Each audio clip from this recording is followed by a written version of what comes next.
什么现在离婚的越来越多？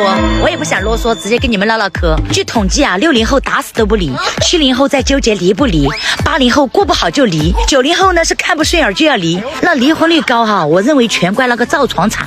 为啥子这样说呢？有句话叫夫妻吵架床头吵床尾和。以前的床呢是1.2米、1.5米宽的，晚上睡觉的时候一翻身就压到手弯弯，顺势就往怀里钻，那脸对脸，怀对怀，再多的气也生不起来。现在的床哈是1.8米、2米长，中间空出来的位置都能挖口鱼塘，咋个翻都挨不到对方，所以装都懒得装，第二天起来照样气得心慌。床越做越大，人越睡越远，感情自然越来越浅，自然就有离婚的危险。所以大家要牢记啊，澄清一对蜡，悔清一碗茶，草无心不发芽，人无心不繁华。入室早脱鞋，遇事早安排。不想离婚的朋友就赶紧把大床换小床，这件事情赶紧安排起来。有道理。一生拴牛，牛耕田，无人管我，我不闲。牛低头为吃草，我低头为挣钱。小时候我就不懂，为啥一根细小的绳子就可以拴住一头牛呢？让牛在田间劳作一生。现如今，一把无形的枷锁把我困在这方寸之地。原来我们和牛一样，都有各自致命的弱点。牛鼻子太软，它怕疼；我的一生太短，我怕穷。牛倾其一生只图青草，我倾其一生只图温饱。空有人间自由身，却非人间自由人呐。看似自由自在，实则身不由己。我来人间一趟，本想看看世界啥样，结果辜负了父母的期望，丢了最初的模样。我来人间一趟，本想光芒万丈，谁知却和这牛一样。世人慌慌张张，为了碎银几两，可唯有这碎银几两能解世人惆怅。但是来都来了，不能白来一趟吧，好死不如赖活的呢，对不？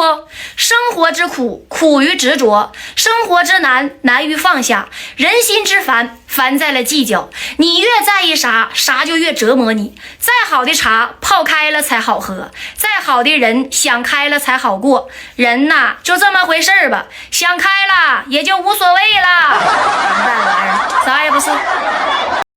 都说嫁鸡随鸡，嫁狗随狗，嫁个扁担你得扛起走。老公决定你的命运，你还别不信哦。今天有个粉丝问我嫁什么男人最好，其实不管女人嫁给谁哈，都感觉很倒霉。如果你老公是开饭店的，那你就有切不完的葱，剥不完的蒜，擦不完的桌子，端不完的饭。如果你嫁个老公呢卖家电，样品摆了一大片，你就不能出门，只能看店。进货容易卖货慢，生意好了又忙得你团团转。你要是嫁个种地的呀，打药除草挖土非你莫属。嫁个老公卖海鲜，腥味一闻一整天，手套一戴围裙一拴，时刻担心鱼儿把肚翻。嫁个老公干装修啊，水泥渣子用手抠，每天还要把工具收。嫁个老公卖猪肉，你的身体就不会瘦，卖剩下的吃不够，身上的脂肪是越长越厚。你要是嫁给公务员呐，收入稳定能存钱，日子过得很清闲，吃香喝辣笑得甜。你要是嫁个厨师呀，不愁吃不愁喝，桌上的菜是一抹多。要是当个厨师长呢，工资高的不敢想。哎呀，老公要是卖钢材呢，又是搬来又是抬，汗水顺腿打死海。嫁个老公开货车，饿不完的肚子憋不完的料，看到厕所就想往车下跳。姊妹儿，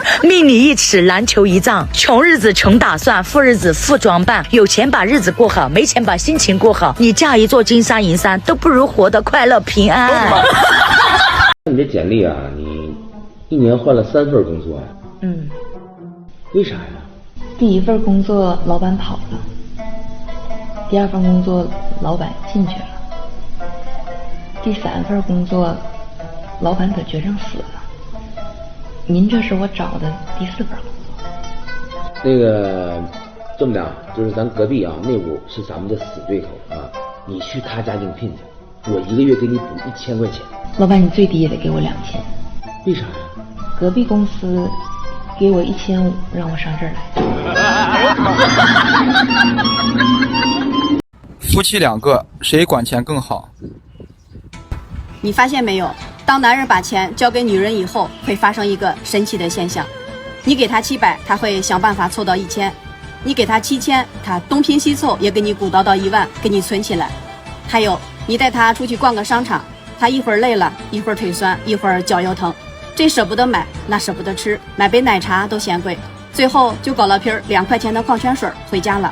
因为他感觉这个钱是他自己个儿的，他花了他心疼。如果你不给他管钱，你给他700，他能花1100；你给他7000，他能花个11000，因为他感觉这个钱反正又不是我自己的，不花白不花，花了也不心疼。